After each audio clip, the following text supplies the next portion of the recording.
Tarča lahko služi kot podaljšek naše roke.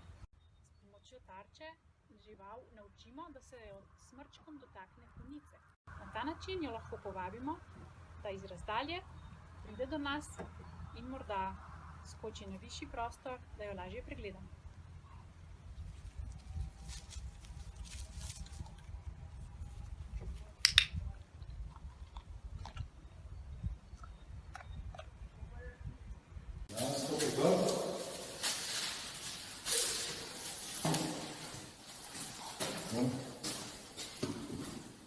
Pridi, stopi gor.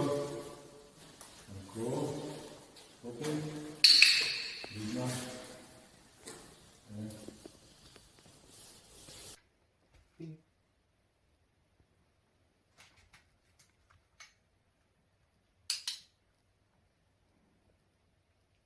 Krog. Še krog.